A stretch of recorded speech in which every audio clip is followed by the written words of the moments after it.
not normal. Ah! Ah! That's how he came back. Lord have mercy, God. What's going on, YouTube fam bam? It's Des with Dad's Crazy Life, and I am back with another video. Y'all, yes, your eyes are not deceiving you. Your girl has just got up, got showered, freshened up, brushed my teeth, put on my my happy Walmart muumuu nightgown, and yes, I am filming from the car.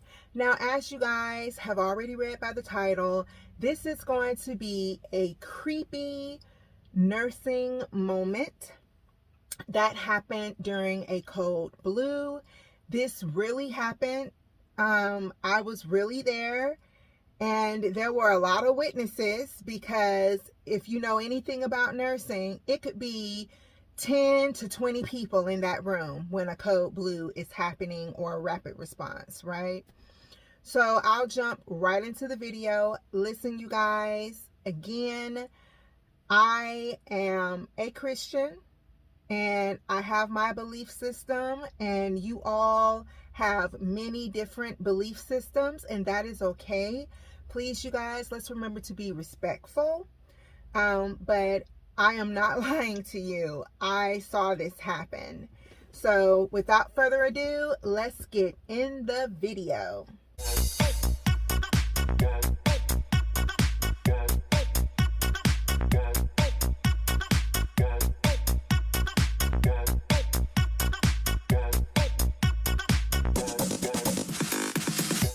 Okay, you guys, so for some context, I have been a travel nurse for probably 80% of my nursing career, right? And on the road, I've traveled to at least 23 states, anywhere from a 4-week contract to being there a full 11 months.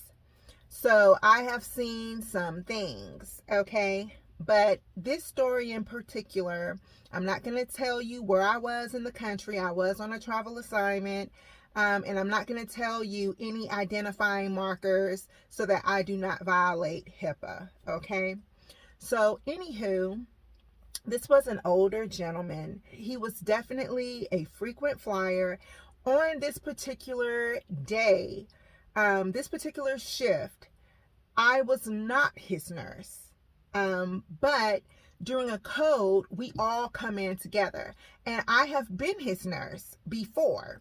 So I was very much aware of his chronic medical issues, and most of us on the unit was as well. So with that being said, you guys, he was very bitter, very angry about his condition, and he, you know, took it out on the staff in every way you can imagine. Nurse! Nurse! Coming. I got some pee for you. Oh my God. Oh, that is awful. Patience, though. Look at her go. Cat-like reflexes. Wait a minute. Nurse! Nurse! So I was at the nurse's station, and the nurse came running out. I need some help in here, and we heard the code blue alarm go off. So on our unit, right? So we all ran in there, had the crash cart. Y'all, when I came in that room, the man he had a color change. He had like a bluish hue to him. A slight bluish hue. So he hadn't been deceased that long, but we were working on him.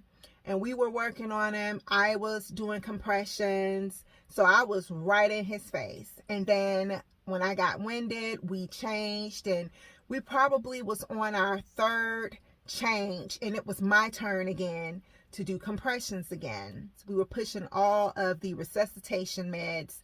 And so while I was still pumping compressions, the man he came back, but the way he came back, y'all, was not typical. The way he came back was completely not normal. Ah! Ah! That's how he came back. Usually when they come back, we get a pulse, they are breathing, and they are not conscious. Or if they are conscious, they're barely looking around like this. When this man came back, ah! Ah! Ah! And he screamed right in my face, ah! You know? And so I could smell his breath. I could feel the heat from his breath. And his breath smelled like smoke. His breath smelled like smoke. When he was screaming like that, the smell of burning and smoke, that's the best thing I can describe it, filled the room, right? And he said, I'm burning, the fire. So, of course, the doctors, the PAs, the NPs, they think he's nuts. And they don't even consider the fact that we could smell smoke. I saw faint smoke. I know it sounds crazy, guys. I saw faint smoke. And it wasn't just me. The CNA saw it. There were 2 CNAs in the room with us, certified nursing assistants in that room with us. They saw the smoke too. It was very faint. It looked like cigarette smoke. Like when someone is smoking and they blow out a puff, and then in a few seconds you can see the smoke, but it's very scarce. But you can still see that smoke. That's what it looked like. So it was 2 nurses and 2 CNAs. The 4 of us are believers, right? We believe in the Bible. We believe what the Bible teaches, right? And we all smelled smoke and saw the smoke. Everyone else denied it. Everyone else denied it. Now, I can't understand why the 4 of us would see the smoke. But the charge nurse, our charge nurse, and the other 2 nurses that were in the code with us, they adamantly denied seeing smoke. We didn't dare talk to the doctors about this because we didn't dare say anything to the doctors about it. But among each other, we did talk about it. The other 2 nurses swore there was nothing going on. They said, I didn't see any of that. I was so distracted by the code. I didn't smell anything or see anything. But I very vividly remember the charge nurse checking to see where he could be burning. And I remember the charge nurse is the one that said, yeah, but I smell smoke. And then that same charge nurse denied it. I think she was so freaked out that she did not want to admit it, even to herself, of what she saw in that room that day. Now, I was freaked out. I was super duper freaked out, okay? And we had the leads on him, we had the oxygen on him, and his vitals were stable. They still took him to the ICU because that's protocol.